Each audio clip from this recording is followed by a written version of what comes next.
All right, it is 10:45, so we're going to get started on this second session of the 13th Annual Trail Forum. This presentation is updates from the Capitol, state and federal advocacy efforts to increase funding for trails. As the last session, you have four options on your right-hand panel. You have the question and answer section. We would like you to ask questions in there and vote on them, and I will ask them at the end. There are three polling questions that have already been placed into it. Those questions correspond to a slide in this presentation, but go ahead and you're welcome to start answering them now. As the moderator, I will ask, or I guess, state your responses. There's the chat. If for some reason the presenters ask a question to the crowd, feel free to answer that in the chat, as well as the community.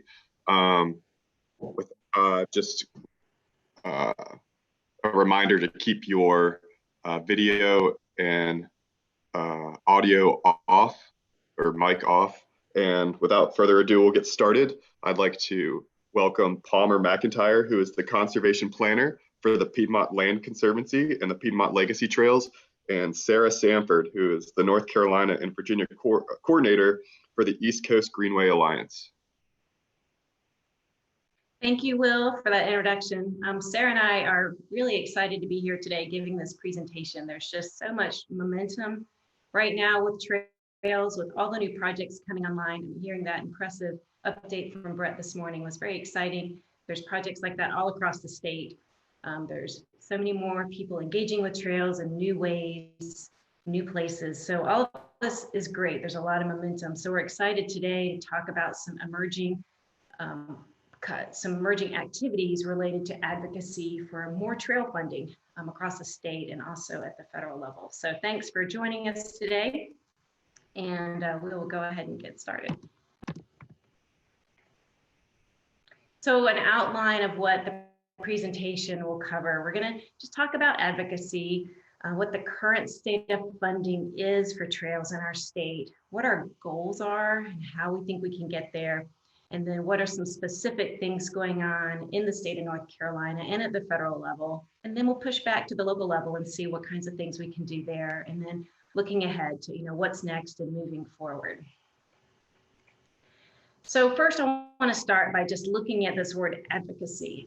The word advocacy it's a word that gives a lot of people discomfort, especially people who work for nonprofits, people who work in government agencies. It's like, oh, this is not something we should be doing. We have to stay away from advocacy. But you look at the definition, and the definition is public support for a recommendation, a cause, and that that is what we do, and that's what we have to do. So we can't be afraid of this word advocacy.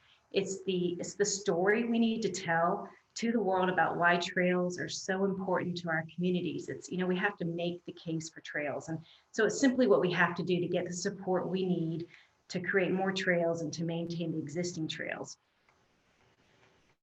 And so why advocate for trails? I won't spend a lot of time on this because everyone here knows these benefits, the economic, the health, the environmental, the transportation benefits, but we have to help elected officials and other funders connect the dots between these benefits because it's not always apparent to the larger community. So that is what this advocacy work is really all about. And so why now? And again, I won't spend a lot of time on this because y'all have seen these numbers and other presentations today or in the news, but trails are they're a highly valued community assets, even more so now in the year 2020. So we're seeing all these increases. It's not just in urban areas, it's also in rural areas. So these numbers are just astounding. And even, looking at some more local numbers here in North Carolina, the Raleigh area, you might have seen these numbers earlier today, but this is data. And this data is really valuable as we make the case and advocate for more funding to our funding sources. So we're grateful to have these numbers with us. And then looking in Guilford County, I'm out of Greensboro. You can see sort of a visual of 2020 numbers over 2019 numbers on one of our greenways. So all of this is great data we can build into our case and make the case even stronger as we look to the future. So here we have one of our polling questions. And now that it's been 9 months since this pandemic has started, what increase in trail use do you see in your community in terms of users, in terms of times of day, different days, different types of trails? So you can go ahead and just throw something in the polling question there. And if something really jumps out for Will, he'll draw that into our conversation here. And I'll just pause for a second.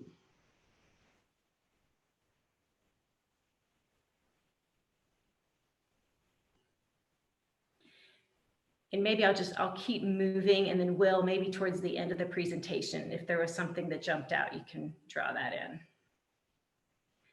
So what we're going to do is break it down. We're going to take a look at some things going on at the state level, the federal level, and local, all looking at the question of how can we best leverage and secure increased funding for trails. So first at the state level. So we have a really great, robust network of trails across our state. We have our state parks, we have state trails, we have some regional trail networks like the Carolina Thread Trail. We have also a lot of local trails.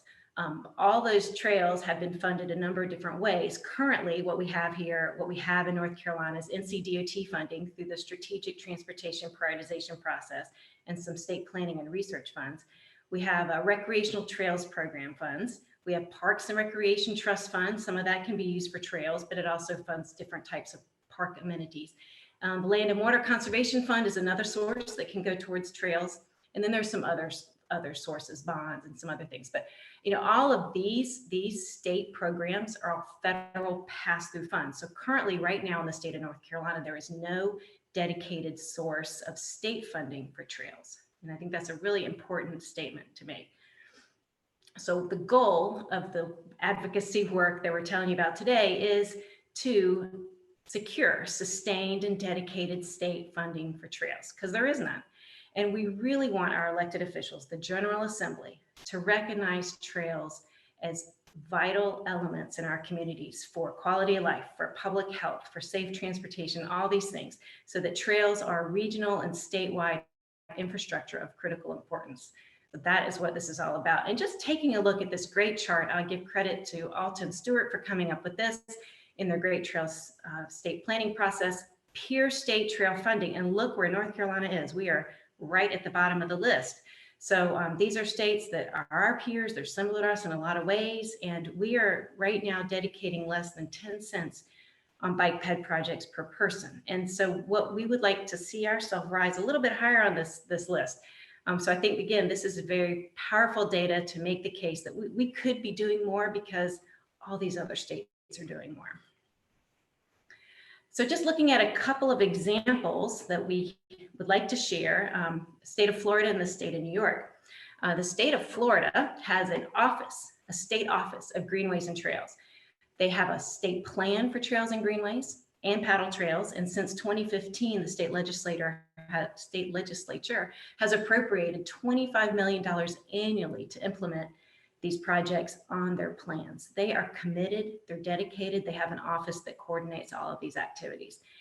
And then moving north up to New York, they had a very ambitious plan announced in 2017, the Empire State Trail, a 750-mile trail that connects Canada to New York City going north-south. Then you've got Buffalo to Albany on the east-west. And they started that plan with 400 miles already on the ground. So they have 350 more miles to go. The state put $200 million behind that to get that done. And they are going to get that done. They're on target to get that done by the end of this year. So that is amazing to build all that trail in 3 years' time, but it took significant state investment and they really stood behind it. Here in North Carolina, we are making tremendous progress. We do have the Great Trails state planning process that DOT launched last year or so, and it's developing a plan that will connect all 100 counties with trails and paths. So this is the first time this has ever been done. It's had tremendous public participation. They've had over 11,100 people respond to their surveys. They've had over 850,000 impressions, which means a lot of engagement from the public. So this is very exciting. It's going to give us a great start and something to build on. And part of that plan is a 5-year implementation strategy. So we're really looking forward to see what comes out of that. And there's already 580 miles of this network on the ground. So we're excited to see this come out sometime in 2021, early 2021. This is a current draft of the map but it does show you what's existing, what are spine routes, spur routes, where there's some gaps, and et cetera. So this is a very exciting process. I give tremendous credit to the state for starting to work on this. Okay, so how do we get there? Remember, our goal is to get dedicated state funding. And so we believe that the answer is a statewide coalition for trails. And we just, want to talk about this vision statement here. Just imagine North Carolina being the great trail state, where each of our 100 counties enjoys the proven benefits of trails, including health, safety, economic development, tourism, transportation, and environment. So all of that can be something that all 100 counties benefits from. And so looking at what we want to do specifically, we'd like to see recurring and non-recurring funding from the General Assembly for trails. So we're looking at these numbers: 15 million non-recurring and 2 million recurring for natural surface trails, 30 million non-recurring and 10 million recurring for shared use paths. So that is the platform that we're building this on. And we use this word coalition. If you look at what a coalition is, a definition of that word, it's an alliance of combined action. So it really does mean it's a group effort.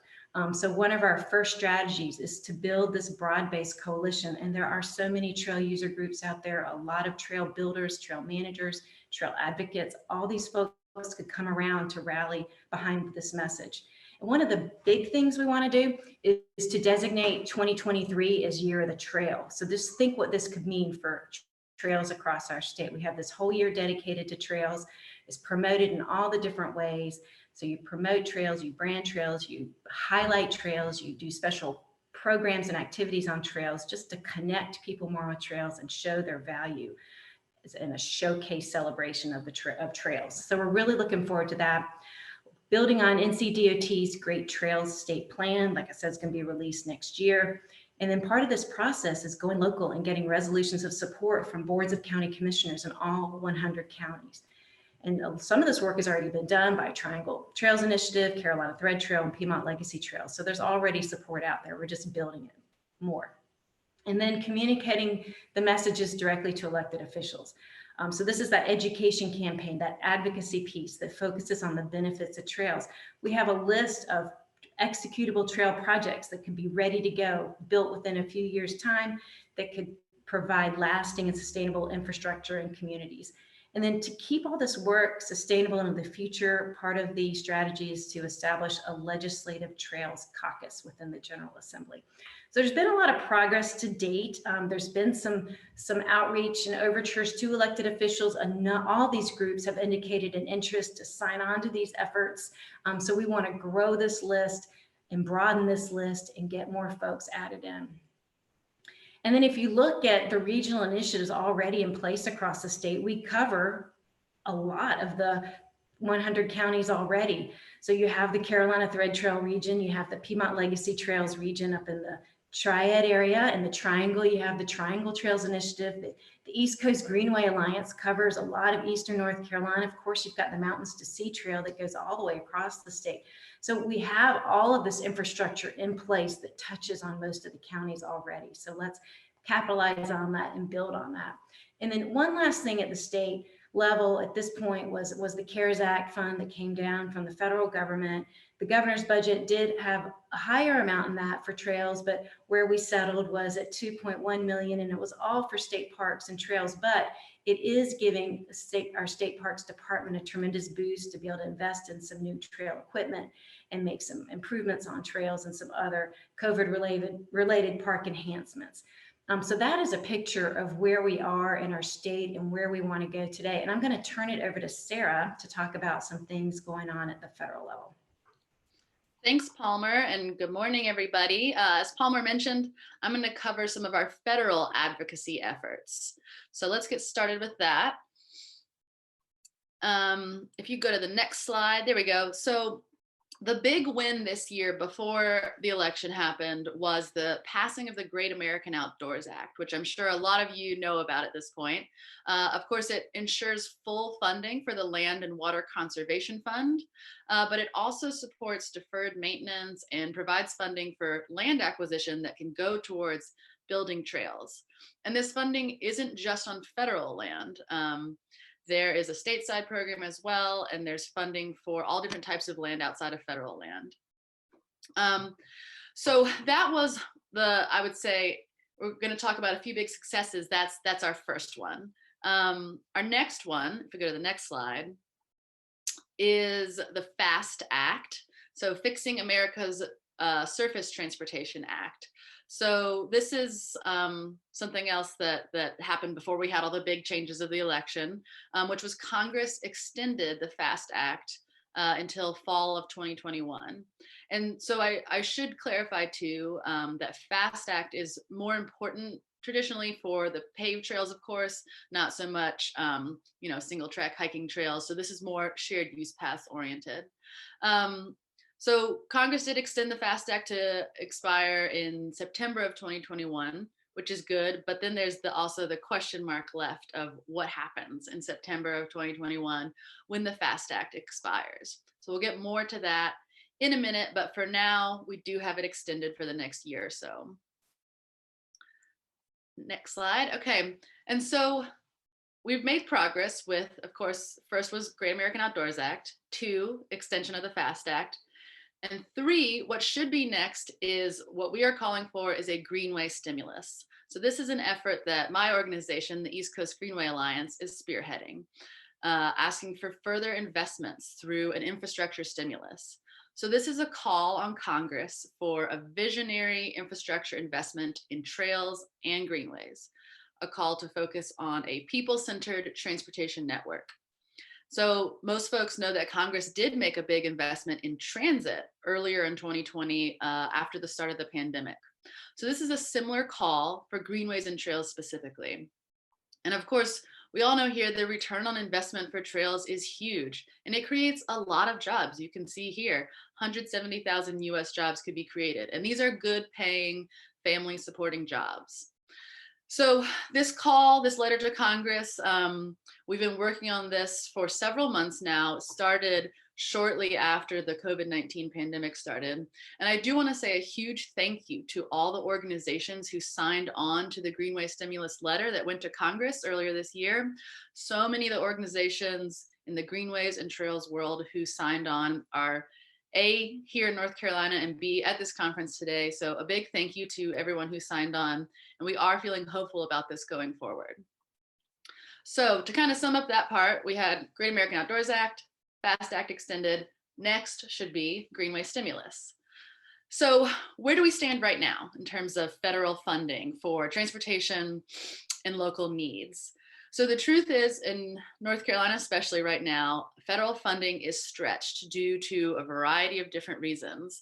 The big one that should be obvious to everyone is the pandemic, and a lot of this is related to the impacts of the pandemic. The gas tax, for example, people were driving a lot less this year, so gas tax revenues are way down. Project cost increases, project acceleration, the whole changing of all the transportation construction timelines due to the pandemic. And then, of course, we've had a number of really impactful natural disasters and weather events like hurricanes that have made a significant impact on our transportation budgets. So in North Carolina right now, the truth is this funding is harder to come by than usual. So that's where we stand right now as a quick overview. But if we go on to the next slide, we can see, and this is something that Palmer brought up earlier, is these executable trail projects. And I do want to clarify that we're using the term executable instead of shovel ready. So by executable, we mean these projects are basically ready to go pending funding. So the planning, engineering, design is done to the extent that once funding comes down the line, these projects are ready to go. So this map in particular includes both natural surface trails as well as paved shared use paths. Much of the data is from the North Carolina DOT SPOT projects, as well as other data that was voluntarily submitted by a bunch of different trail managers and other folks across the state. So this is not a complete map, but this is the best that we have at this time, and we're working on continuing to build it out. And so a map like this, executable trail projects, is meant to be a tool that demonstrates that there are a lot of projects ready to go, hence executable, and that they're geographically dispersed across the state. So both the coast, the mountains, the Piedmont, everyone has these executable trail projects. And our job as advocates is to bring this map to legislators and other elected officials to garner that support, to say, hey, these are not just pie in the sky proposals for trails that might happen 20 years down the road, but instead to say, these projects are ready to go. The planning, the design, the engineering is done. We just are waiting for the funding to come down the line. So this is a really powerful tool that advocates, folks who work in positions like ours, can bring to elected officials to really make an impact. So moving forward, doing some forecasting here at the federal level, there are three big things to look out for at the federal level. The first is a federal stimulus. So if, how, when that happens, that's the first big one. The second is infrastructure spending broadly. So how is this money being spent? And then the third is surface transportation reauthorization in 2021. So going back to what I was talking about with the FAST Act, it's going to expire in September 2021. So what's going to happen with that? There's a big question mark there. And I should note that the sequence of these three things is not clear, and any of these three items could be separate or combined efforts. So it's not, we're at a point where we're in transition, of course, and we're not sure exactly how it'll happen. But as we all know, we do have a new administration coming in January of 2021, and there will be a lot of changes. And so the changes to look out for at the federal level, once the new administration starts, includes that the Biden administration did campaign on a vision for a $2 trillion infrastructure investment over the course of 4 years. That is likely to happen. And within that was an explicit focus on marginalized and disadvantaged communities. So a goal of getting at least 40% of total funding for some of those proposed programs to those communities. And then the last part is that the new administration is likely to establish a climate cabinet, which would have a large transportation focus. So taking into account that clear connection between transportation and climate change, which of course is going to benefit trails and greenways as a form of sustainable transportation. Of course, there are challenges to achieving this vision. A split Congress can make things difficult to achieve. The big questions that remain at this point are how to pay for it. For example, is the gas tax going to be increased? Will there be further deficit spending? That's all to be determined, up in the air. But what we can focus on right now, again, as advocates at the federal level, is changing the breakdown of federal funding. So you can see this black box on the left. The current breakdown of federal funding for transportation, this is not exact, but typically, approximately 80% going to highways, 20% to transit, and only about 1% to bike, pedestrian, active transportation.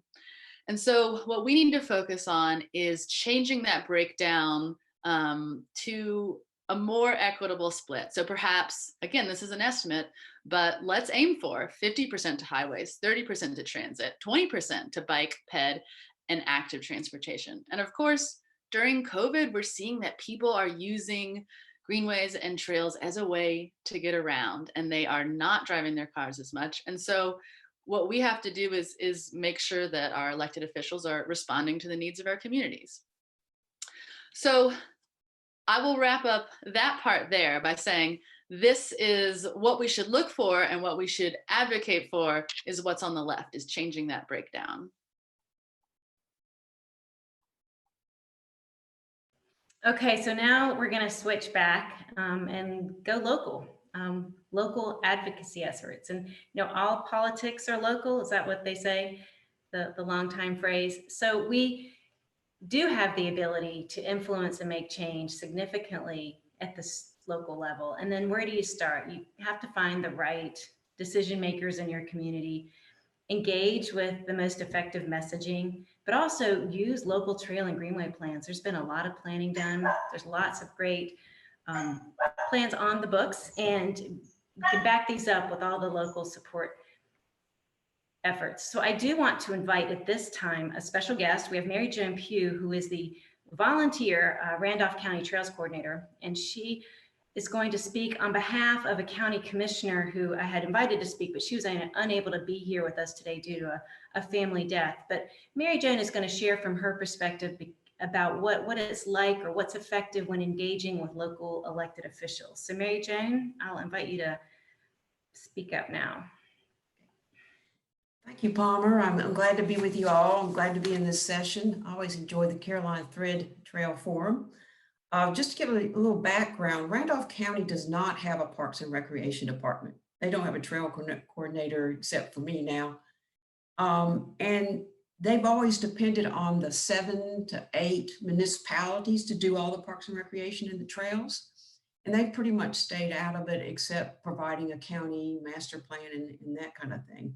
And it's kind of important because Randolph County has a state trail, the Deep River State Trail, and a national trail, URI National Recreation Trail, and it needs some advocates for it. So I became involved in this a few years ago and have worked on trails. And so when I retired from the North Carolina Zoo, I decided that this is what I would take on. So that Randolph County would have a bigger voice in trails. So one of the first things I did was to put together a county trails advisory council with all the 8 municipalities and trail groups like URI Trailblazers. The tourism had been very helpful.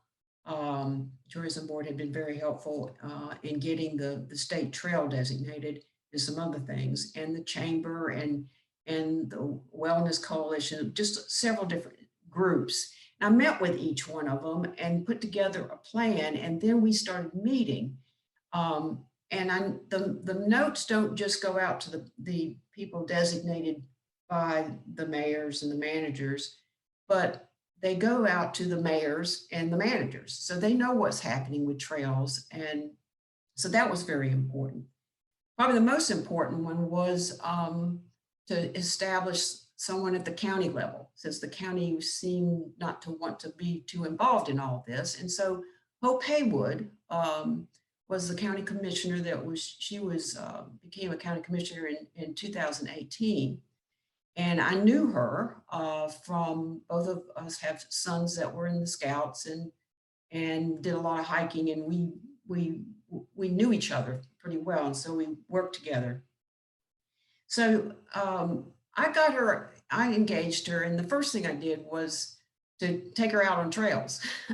She has been on every trail in Randolph County. And as she said in her presentation earlier, I just talked her ears off. I mean, I told her everything about trails because she basically said, I don't know anything about trails. I hike them, but I don't know where they come from. I don't know how they're maintained. I don't know how any of this works. And so she said, how does it work?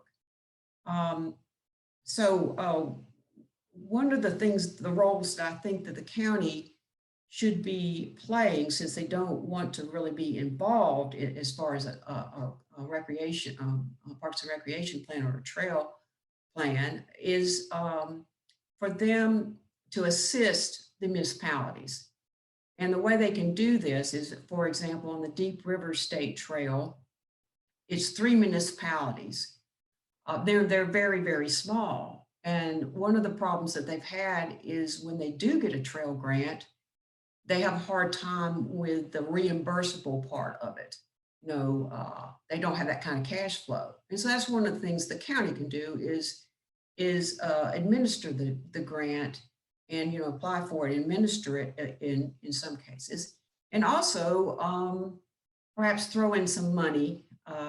And that's where Hope Haywood has been very helpful, is that she's talked with the other county commissioners, and there's a fund that's used for implementation of strategic planning. And she was able to set aside $101,000 last year for trails and $65,000 this year for trails, which has been very, very helpful in getting some things started. One of the ways we used the money was that the Deep River State Trail had It's in 3 places. It's 5 miles, but it's in 3 places, and people are having a hard time finding it, especially during this pandemic. So we used some of that money to put together a brochure, which the Piedmont Legacy Trail did for us. And we got that funded with some county money and also signage.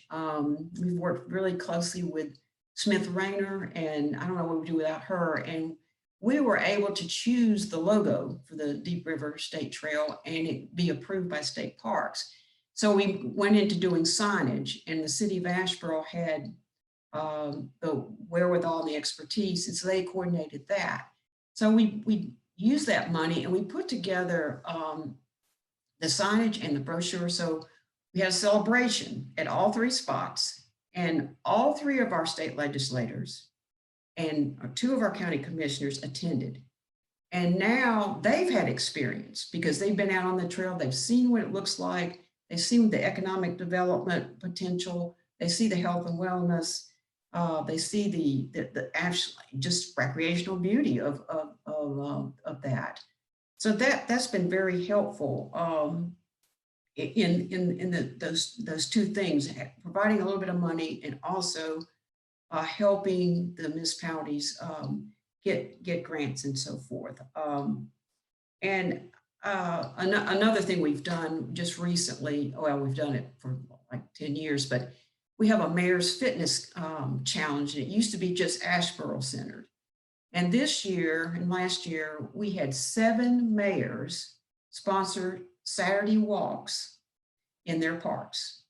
So they get to show off their parks and other people get to see them.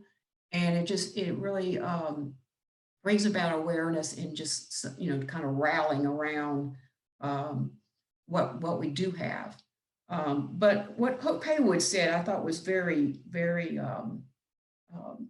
important in that she said that we're always going to have pressures on us for, we've got a hospital loan, we've got schools, we've got law enforcement, prisons, and all these things that are putting pressure on county funds. And she said, we're always going to have those.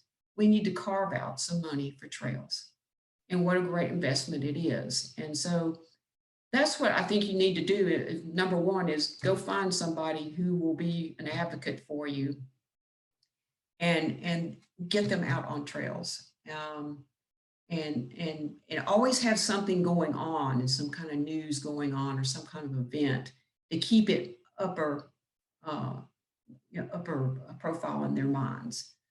So that's what we've done here, and it's been fairly successful. So I'm pleased with all that's been able to be done just by getting all of our local people together and knowing that we can do this.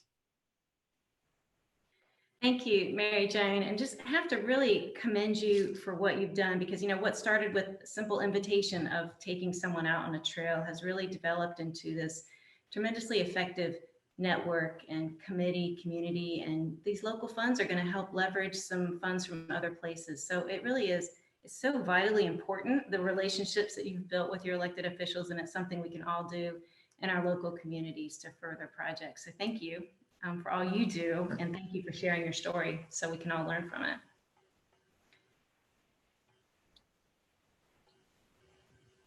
And Sarah, I think you're taking it from here. Yeah, so a great follow-up to that is talking about what's next. How do we build off of all of this advocacy work? The first thing is developing a legislative platform. So we've talked a lot about today how important it is to have our talking points, our asks, so to speak, in a platform that we can bring to legislators and other elected officials. So that's part one. And part two is supporting the vision of the Year of the Trail in 2023 that Palmer talked about earlier, is getting on board with making this happen in 2023. That feels like a long way away, but anyone who works in the planning world knows that it's really not. It's coming up. So we have work to do there. And then, of course, something that's been talked about in a number of presentations today is the release and then the implementation of the Great Trail State Plan that NCDOT is leading, but so many other folks across the state are involved in. So the draft network is being finalized right now. Beginning of 2021, we'll start the implementation process. And so that's a huge next step.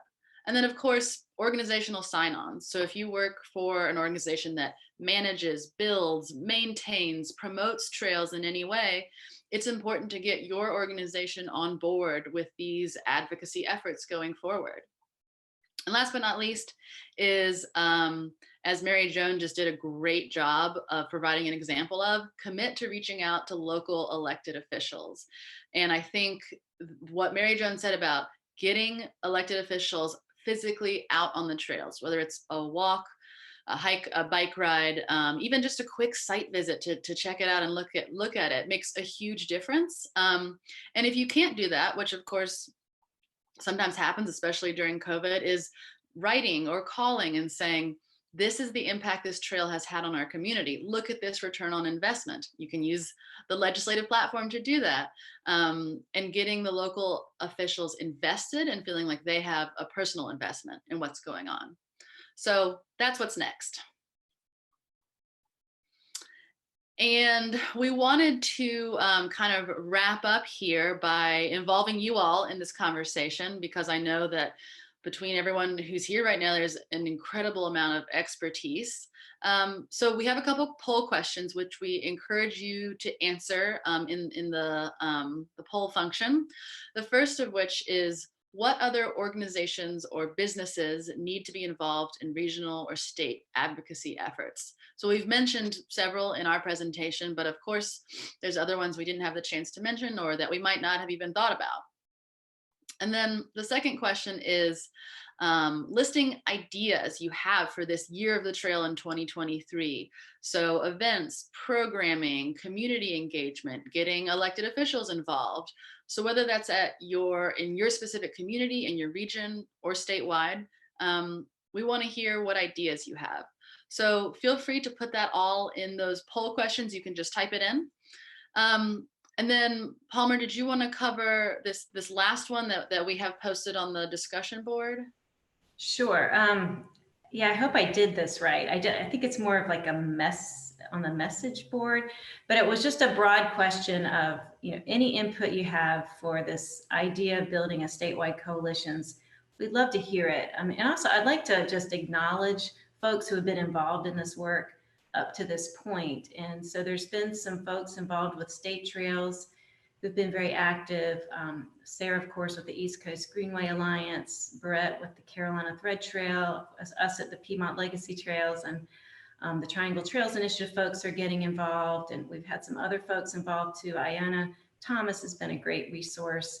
So it's been exciting to start build these ideas and start coming together around this. And we just really hope that we can engage a lot of you all to participate and to support. We're still building some of that infrastructure. We really would like to find some funding to help provide someone in a position who can really coordinate all these activities, because it takes a lot of work, and we all have our other things to do.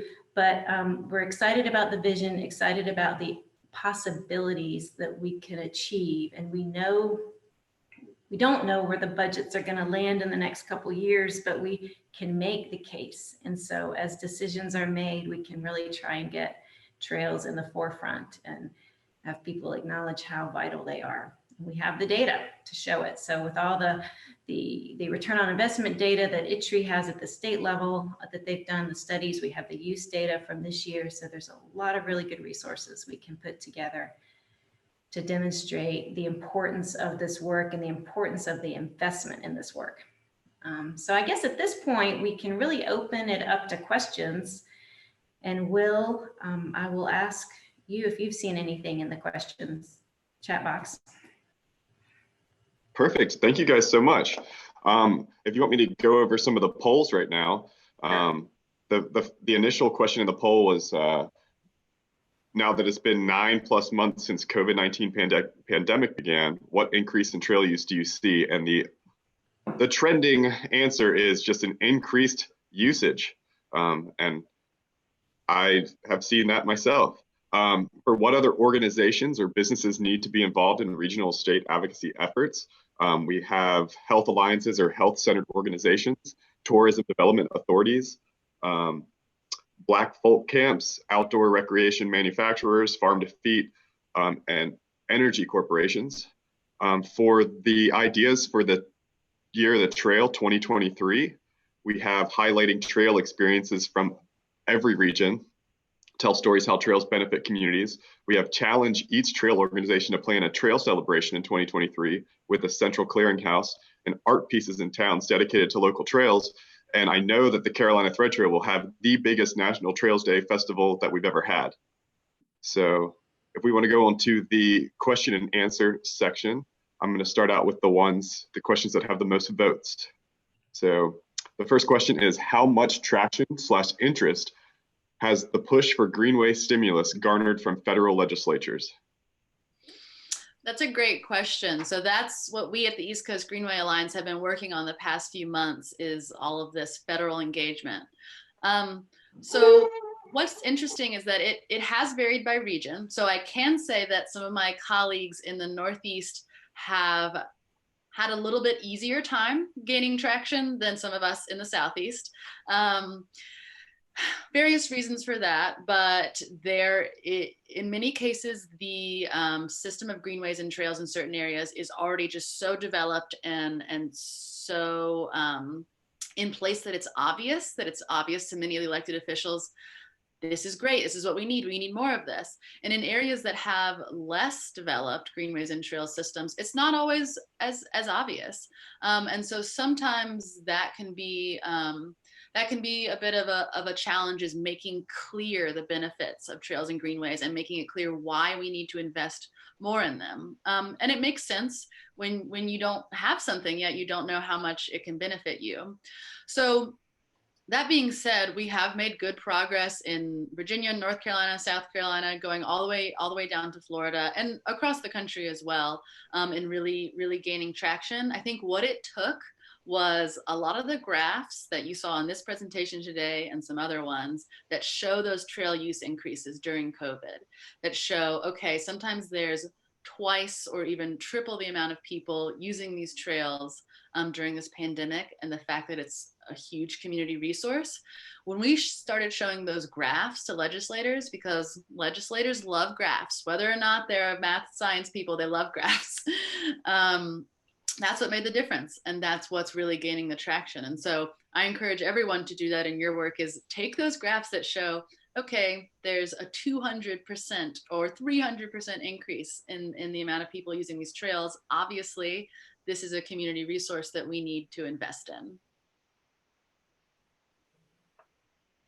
Thank you. The next question was posed by a former employee of the Department of the Interior, and they ask, recent action to make the federal Land and Water Conservation Fund funding permanent at a minimum annual amount is good, but it appears virtually 100% will be dedicated to restoring and expanding federal national parks. Is there any fixed percentage set aside for state and local projects? Yeah, and I mean, I'll say my part, and then Palmer, if you want to add, you're welcome to. It's important to note the stateside program of LWCF. Each state does it differently, and some states take way more advantage of it than others. I don't know the specific numbers on that. I know that, for example, I also work in Virginia. Virginia has a really good example of the stateside program of LWCF, so that money gets filtered down from federal government through Virginia DCR, Department of Conservation and Recreation, and then funnels down. They've built some amazing park and recreation facilities and some trails too, using that funding. So it's a good point to bring up that most of it, a lot of it's going to national parks, national forests, wildlife refuges, et cetera. But that stateside program is vitally important.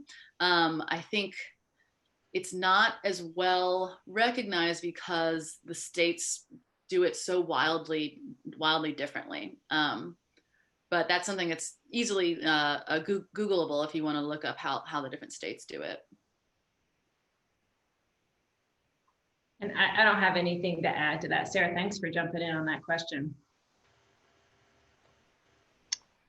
We have who is leading the state coalition advocacy efforts, and how can we join? It's a really good question.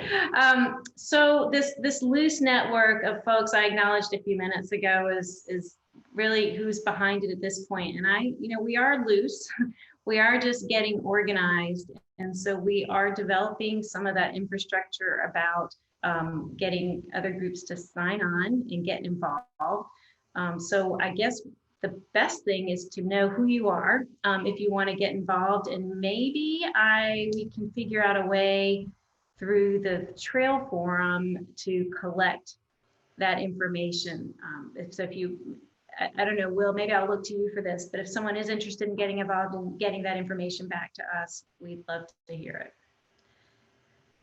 And I'll add to what Palmer said, is that Palmer has done an incredible amount of work on this. So I want to commend her, but keep in mind that that's not Palmer's full-time job, nor is she paid to do it, nor am I paid to do it. We both work for other organizations, and that really highlights the need to come together and apply for funding to do this work. Because as all of you know, especially those of you who work in nonprofits and wear so many different hats in your work, when you don't have a grant to be doing the work, it can get pushed to the bottom. And so that's one reason that we're really focused on finding folks who can really dedicate their time to this. So both folks who, would volunteer, but also being able to have a position that focuses on this. So just wanted to highlight that.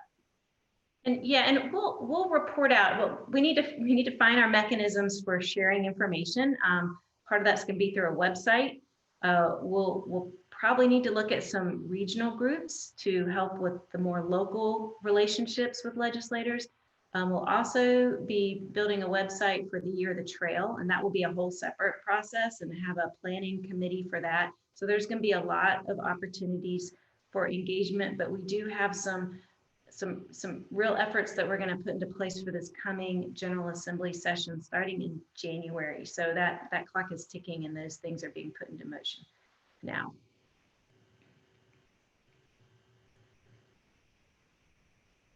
Awesome, thanks. I know there are opportunities to share information on this website. I'm not super confident on how to use it, but if somebody else is, they can maybe send you their information via Whova. And we do have our email addresses. Let me just click to this last slide. So here are email addresses for both Sarah and me, and you can reach out to us at our own organizations and let us know too. There was somebody noted that bike and pedestrian infrastructure projects have been studied after the last economic downturn, and they create up to 46% more jobs than car-based infrastructure projects. So that was a note somebody put up. That's a great stat. Thank you to whoever brought that up. I actually meant to put that in my presentation notes and I forgot. So thank you to that person.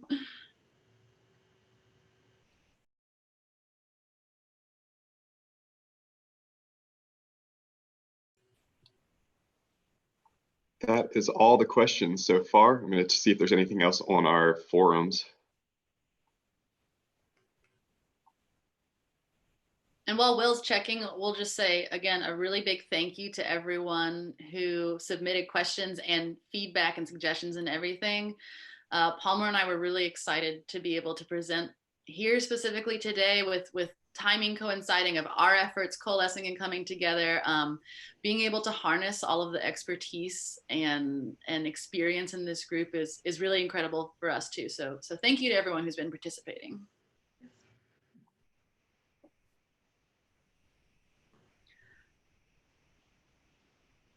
Will, are we running up on time? I guess we might be. You're still good on time. Okay. See if there's any other. So somebody just commented to me that if anybody wants to start a community on this Whova platform, they can create it and then ask for people's interest in joining a coalition. So there's an ability to create the community. Yeah, and I think if I was just looking at Huva. If folks scroll to the conversation threads that are on there, you can see the one that Palmer posted this morning, I think, talking about a statewide trails coalition. So if you just scroll down, I think the title is Statewide Trails Coalition. So we would love to hear your thoughts on that more throughout the day. Palmer and I will make sure to download all the text from there so we can keep it for a resource going forward.